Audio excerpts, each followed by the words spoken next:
የታዋቂው ፈላስፋ ደራሲና ገጣሚ ከካህሊል ጂብራን ድርሰቶች በሀብታሙ ተስፋዬ ከተተረጎመው የመቃብሮቹ ዋይታ ክፍል 2 የመቃብሮቹ ዋይታ ክፍል 2 በቀጣዩ ቀን ከከተማ ወጥቼ ጸጥታው ለነፍስ የመንፈስን ፍላጎቶች ወደሚገልጽበት እንዲሁም የጠራው ሰማይ በጠባቦቹ መንገዶችና ጨለማ ስፍራዎች ከተማ ውስጥ የበቀሉትን የተስፋ መቁረጥ ተሐዋሲያን ወደሚገድልበት የእርሻ መስክ ሄድኩ። ሸለቆ ጋር ስደርስ በርካታ ቁራዎችንና ጥንባንሳዎችን አየሁ።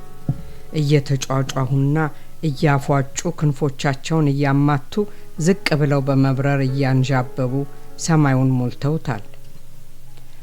መንገዴን ስቀጥል ከፊት ለፊት በአንድ ዛፍ ላይ ከፍ ብሎ የተንጠለጠለ የአንድን ሰው አስከሬን ከተከመሩ ድንጋዮች መካከል የተጋደመ የአንዲት ሴት እርቃን አስከሬንና ጭንቅላቱ ተቆርጦ ካፈር ጋር በተደባለቀ ደም የተጨማለቀ የአንድ ወጣት በድን አካል አየሁ። ያየሁት የሚሰቀጥጥ ትዕይንት በወፍራም ጥቁር የሐዘን አይነ ርግብ አይኖቼን ጋረዳቸው። ዙሪያዬን ተመለከትኩ። በእነዚያ አሰቃቂ አስከሬኖች አጠገብ ከቆመው የሞት መንፈስ በስተቀር ግን ምንም አላየሁም። ከሰው ልጅ ሕጎች ሰለባዎች በላይ የሚያንዣብቡት ቁራዎች ድምጽ ህያው ካልሆኑት ለቅሶዎች ጋር ተቀላቅሎ ከመሰማቱ በስተቀር ሌላ ድምጽ የለም። ትናንት በህይወት ጉያ ውስጥ የነበሩ 3 የሰው ልጆች የሰው ልጅን ማህበረሰብ ሕጎች በማፋለሳቸው ምክንያት ዛሬ የሞት ሰለባዎች ሆነው ወድቀዋል።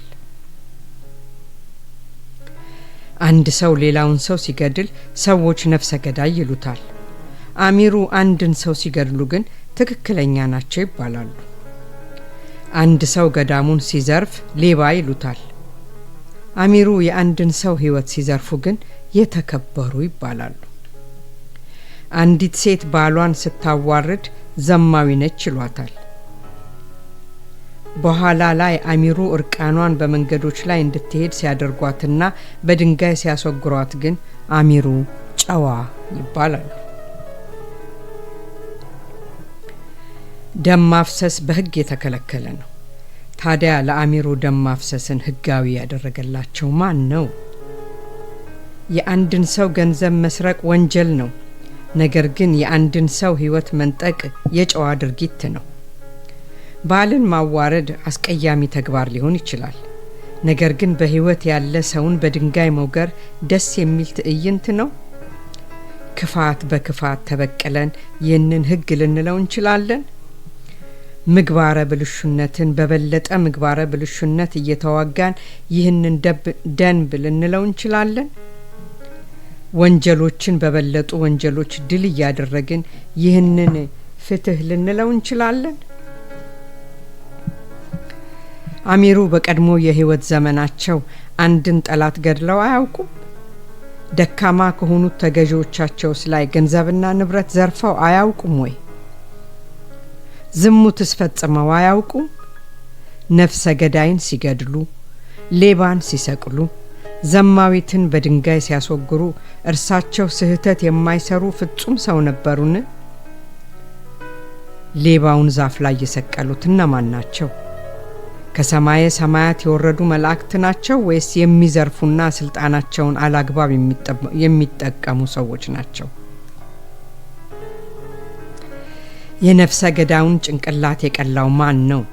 መለኮታዊያን ነቢያት ናቸው ወይስ በየሄዱበት የንጹሃንን ደም የሚያፈሱ ወታደሮች? ያቺን ዘማዊት በድንጋይ የወገራት ማን ነው? ከየገዳሞቻቸው የመጡ በጎ አድራጊ ባህታውያን ናቸው ወይስ በጭፍን ህግ ከለላ ስር በደስታ የግፍ ተግባራትን የሚፈጽሙ የሰው ልጆች? ህግ ምንድነው? ከፀሐይ ጋር ከሰማየ ሰማያት ከርስ ውስጥ ሲመጣ ያየው ማን ነው?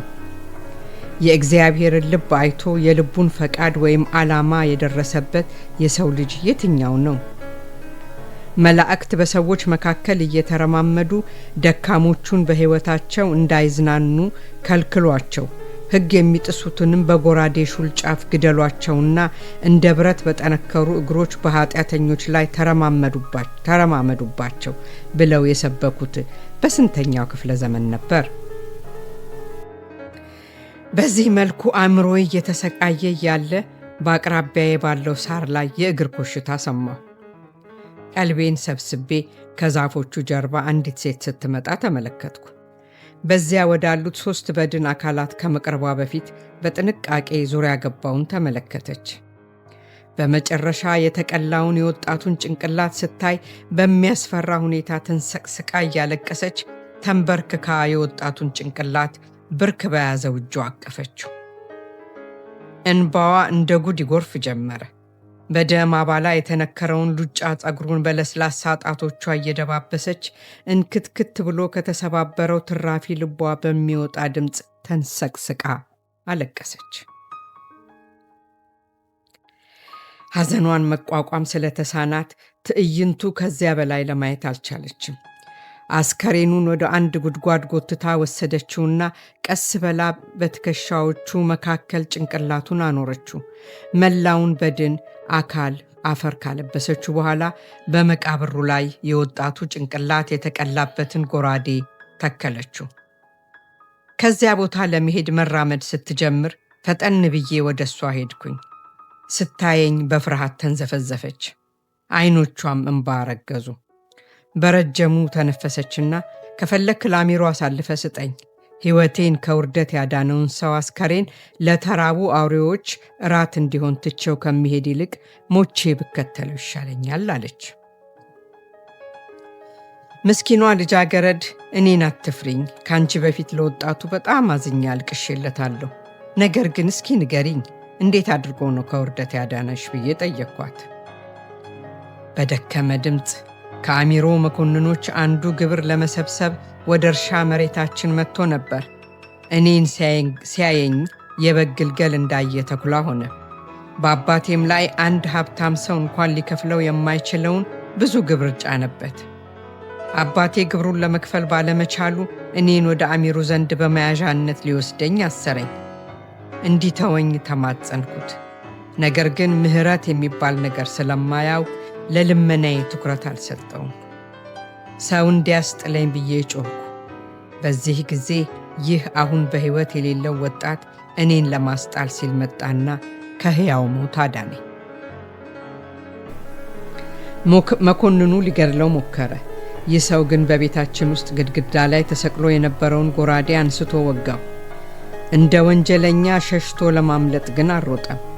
ከዚያ ይልቅ ሕግ አስከባሪዎች መጥተው እስር ቤት እስኪወስዱት ድረስ በሞተው መኮንን አጠገብ ቆሞ ጠበቃቸው። እነዚህን የማንኛውንም የሰው ልጅ ልብ በሐዘን የሚያደሙ ቃላት ተናግራ ፊቷን አዙራ ጥላኝ ሄደች። በጥቂት ጊዜ ውስጥ አንድ ወጣት ፊቱን በካባ ሸፍኖ ሲመጣ አየሁ። ወደ ዘማዊቷ ሴት አስከሬን ሲቀርብ ልብሱን አውልቆ በእርቃን አካሏን ያኖረው። ከዚያም ከካባው ስር አንድ ጩቤ አውጥቶ ጉድጓድ ከቆፈረ በኋላ የልጃገረዲቱን አስከሬን ጉድጓድ ውስጥ ጨምሮ እንባውን እያዘነበበት ባለው አፈር ሸፈነው። ተግባሩን ሲጨርስ የተወሰኑ አበቦች በጣጥሶ በመቃብሩ ላይ በክብር በተነ። ለመሄድ መራመድ ሲጀምር ከዚች ዘማዊት ጋር ያለህ ዝምድና ምንድነው? ደግሞስ እዚህ ድረስ መተህ ራቁት በድኗን ከተራቡ አውሬዎች በማስጣል ሕይወትህን አደጋ ላይ እንድትጥል ያደረገህ ምክንያት ምንድነው ብዬ ጠየቅኩት።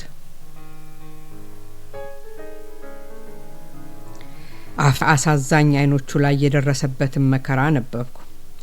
ለፍቅሩ ስትል በድንጋይ ተወግራ የሞተችለት እድለ ቢሱ ሰው እኔ ነኝ። ከልጅነታችን ጀምሮ አፈቅራታለሁ፣ እሷም ታፈቅረኝ ነበር። ያደግነው አብረን ነው። እናከብረውና እናገለግለው የነበረው ፍቅራችን የልቦቻችን ጌታ ነበር። ሁለታችንንም ፍቅር አገናኘንና ነፍሶቻችንን አቆራኛቸው። አንድ ቀን ከከተማ ወጣ ብዬ ዋልኩ።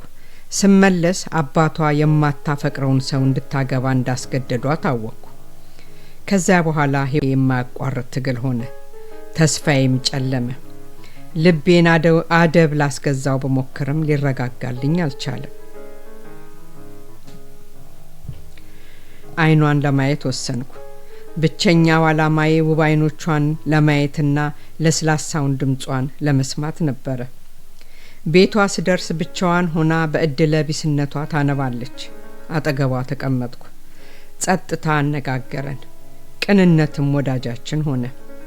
በዝምታ እየተግባባን ለአንድ ሰዓት ያህል ከቆየም በኋላ ባሏ መጣ። ስሜቱን እንዲቆጣጠር ባስጠነቀቀውም እሱ ግን 2 እጆቿን ይዞ እየጎተተ ወደ መንገድ አወጣትና ኑና ጉዴን ይዩልኝ፣ ዘማዊቷና ፍቅረኛዋ እነዚህ ሁላችሁ እያለ ጮኸ። ጎረቤቶቻቸው በሙሉ እየተጣደፉ በመምጣት ወደ አሚሮ ወሰዷት። እኔን ግን ወታደሮቹ ጫፌንም አልነኩኝም።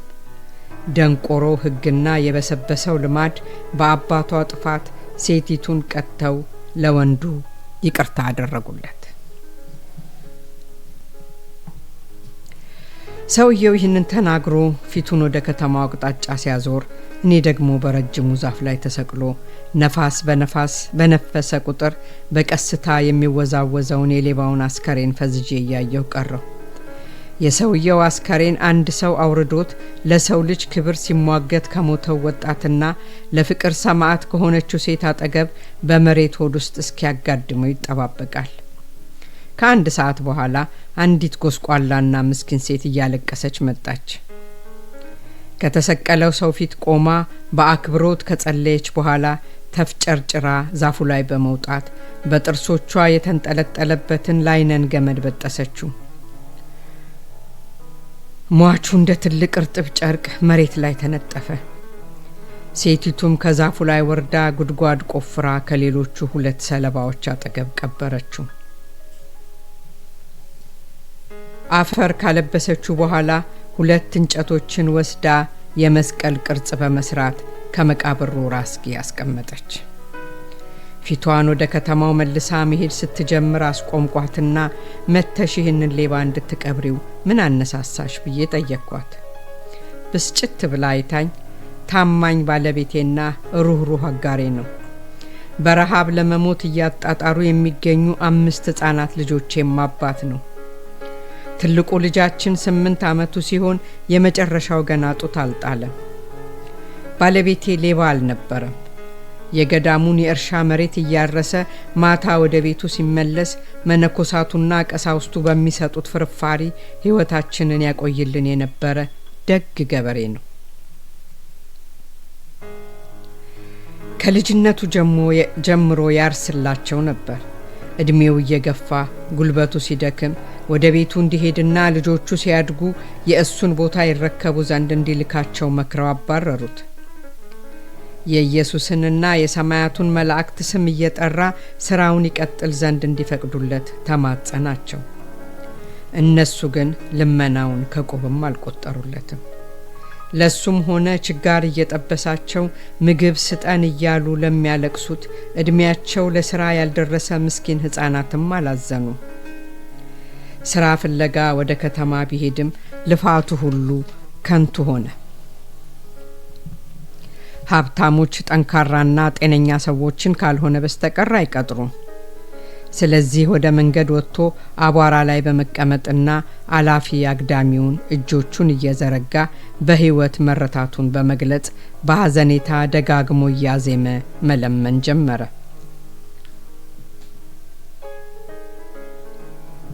ረሃብና ውርደቱንም አሰቃየው። ሰዎች ግን ሊረዱት ፈቃደኛ አልነበሩም። ሰነፍ ሰዎች ምጽዋት ሊያገኙ አይገባቸውም አሉት። አንድ ቀን ማታ ላይ ልጆቻችንን በተለይ ትናንሾቹን ረሃብ ክፉኛ አሰቃያቸው። የሚያደርጉት ቢያጡ ደረቅ ጡቴን እየጠቡ ረሃቡን ለማስታገስ ሞከሩ፣ ግን አልቻሉም።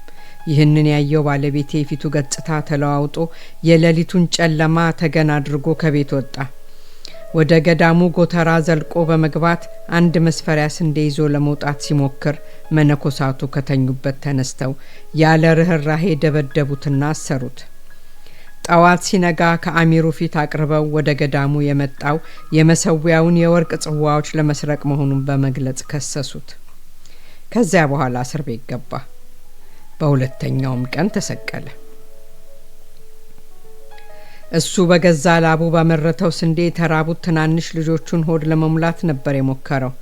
አሚሩ ግን ገደሉትና ስጋውን የአውፎችና የአውሬዎችን ሆድ ለመሙላት ተጠቀሙበት። በዚህ ሁኔታ ከተናገረች በኋላ እኔን ለብቻዬ አሳዛኝ ሁኔታ ውስጥ አስገብታኝ ሄደች። ከመቃብሮቹ ፊት ለፊት ለሙታን የሚነገር የውዳሴ ጽሑፍን በቃሉ ለማነብነብ እየሞከረ ሳለ ቃላቱ እንደጠፉበት ተናጋሪ ቆሜ ቀረሁ። የምናገረው ምንም ነገር የለኝም። ሆኖም የሚፈሰው እንባዬ ቃላትን ተክቶ ስለ ነፍሴ ተናገረልኝ። ለትንሽ ጊዜ በሐሳብ ለመመሰጥ ብሞክርም መንፈሴ አመጸብኝ። ምክንያቱም ነፍስ ለሌሊቱ ጣዕረ ሞት መዓዛውን ለመተንፈስ እንደማይፈቅድ አበባ ነው። በዚያ ገለልተኛ ስፍራ የጭቆና ሰለባዎቹን አቅፋ የያዘችው መሬት ጆሮዎቼን በሚሰቃዩ ነፍሶች አሳዛኝ ዜማዎች በመሙላት እንድናገር የቀሰቀሰችኝ መስሎኝ ተሰማኝ። መንፈሴን ለማርጋት ጸጥታን መረጡ። ይሁንና ሰዎች ጸጥታ የሚገልጽላቸው ነገር ቢገባቸው ኖሮ እንደ ሸለቆች አበቦች ለእግዚአብሔር የቀረቡ ይሆን ነበር። በረጅሙ ከሚተነፍሰው ነፍሴ የሚወጣው ነበልባል ዛፎቹን ቢዳስሳቸው ኖሮ ከቦታቸው ተነስተው በቅርንጫፎቻቸው አሚሩን ሊዋጉ እንዲሁም ገዳሙን እነዚያን መነኮሳትና ቀሳውስት ካሉበት ሊንዱት እንደ ኃያል ጦር ሰራዊት በሰልፍ ሆነው በዘመቱ ነበር። በዚያ ቆሜ እየተመለከትኩ ሳለሁ የርህራሄ ጣፋጭ ስሜትና የሐዘን ምሬት ከልቤ ውስጥ ወጥተው አዲስ በተቆፈሩት በእነዚያ መቃብሮች ላይ ፈሰሱ። የአንዲት አቅመ ደካማ ኮረዳን ክብር ለማስጠበቅ መስዋዕት በሆነውና የኮረዳዋን ሕይወት ክብር ካረመኔው የሰው ልጆች መዳፍና ጥርሶች መካከል ባዳነው ወጣት ለጀግንነቱ ጭንቅላቱን ተቀልቶ በተሸለመውና ጎራዴው በአዳናት ወጣት አማካይነት እንደ ጀግንነት ምልክት አላዋቂነትና ምግባር ብልሹነት በተጫነው ግዛት ላይ በምትወጣው ፀሐይ ፊት ለፊት መቃብሩ ላይ የተተከለለት ወጣት መቃብር ላይ ተንቆረቆረ። ሰውነቷ በስስት ከመወሰዱ በዝሙት አላግባብ ከመያዙ እንዲሁም በግፍ በድንጋይ ከመወገሩ በፊት ልቧ በፍቅር በነደደው እምነቷን እስከምትሞትበት ጊዜ ድረስ ጠብቃ በቆየችው ፍቅረኛዋ በሚጠወልጉበት ጊዜ ፍቅር በምድራዊ ቁስ ከታወሩትና በድንቁርና አፋቸው ከተሸበቡት ህዝቦች መካከል መርጦ ስለባረካቸው ስለነዚያ ነፍሶች ይናገሩ ዘንድ አበቦችን በመቃብሯ ላይ ባኖረላት ወጣት ሴት መቃብር ላይ ተንዠቀዠቀ። ገዳሙ የእርሻ መሬት ላይ ጉልበቱንና ላቡን ክፉኛ በማፍሰሱ ሰውነቱ በተዳከመው የተራቡ ትናንሽ ልጆቹን ለመመገብ ዳቦ ቢጠይቅ በተከለከለው ልመናን ስራዬ ብሎ ቢጀምርም በሰዎች ዘንድ ትኩረት ባላገኘው ነፍሱ በገዛ ጉልበቱ ዘርቶ ካጨደው እህል ጥቂትም እንኳን ቢሆን እንዲያመጣ ስላዘዘችው ታስሮ በኃይል በተደበደበው እንዲሁም ፀሐይቱ ሚስቱ ከመቃብሩ ራስጌ ጭር ባለው ሌሊት ለሰማያቱ ከዋክብት በጎውን የክርስቶስ ስብከት የሰዎችን አንገት ለመቁረጥና የደካሞችን ገላ ለመሸረካከት ወደሚጠቀሙበት ጎራዴነት ስለለወጡት ቀሳውስት ይመሰክርላት ዘንድ አንድ መስቀል ባቆመችለት ችግረኛ መቃብር ላይ እንባዬ ኮለል ብሎ ወረደ። ፀሐይ የዓለም ችግሮች እንደሰለቻት የሰዎች መሸነፍ እንዳንገሸገሻት ሁሉ ከአድማሱ ኋላ ተሰወረች። በዚያን ጊዜ ምሽቱ በጸጥታ ጅማት ስስ አይነ ርግብ እየሸመነ በተፈጥሮ ገላ ላይ ያነጥፈው ጀመር። እጆቼን ወደ መቃብሮቹ ዘርግቼ ወደ ምልክቶቻቸው እየጠቆምኩ አይኖቼን ወደ ሰማይ ከፍ አድርጌ ጮክ ብዬ ተናገርኩ። አቤቱ ጀግንነት ሆይ አሁን መሬት ውስጥ የተቀበረው ጎራዴ ይሄውና። አቤቱ ፍቅር ሆይ በእሳት የተለበለቡት አበቦችሽ እነዚሁና። አቤቱ ጌታ ኢየሱስ ሆይ በምሽቱ የጨለማ ግርዶች ውስጥ የተዘፈቀው መስቀልህ ይኸውና አልኩ። ተፈጸመ። በስተመጨረሻም ይህንን አጫጭር የመጽሐፍ ትረካና የግጥም ቻናል የምትከታተሉ አድማጭ ተመልካቾቻችን ሰብስክራይብ፣ ላይክ እና ሼር በማድረግ ቻናላችንን ይደግፉ። እናንተ ሰብስክራይብ፣ ላይክ እና ሼር ባደረጋችሁ ቁጥር ጠቃሚ የሆነው ምክር አዘል ግጥም፣ አጫጭር ታሪኮች ለሌሎች ይደርሳል፣ ይማሩበታል። በዋነኝነት ደግሞ በገጠር አካባቢ ወላጅ አልባና ትምህርት ቤት መሄድ ያልቻሉ ህፃናትን ትምህርት ቤት ሰርተን እየደገፍን ስለሆነ እናንተ ሰብስክራይብ፣ ላይክ እና ሼር ባደረጋችሁ ቁጥር አንድ ህፃን እንዲማር ወይንም እንድትማር ስለምታደርጉልን ከልብ እናመሰግናለን።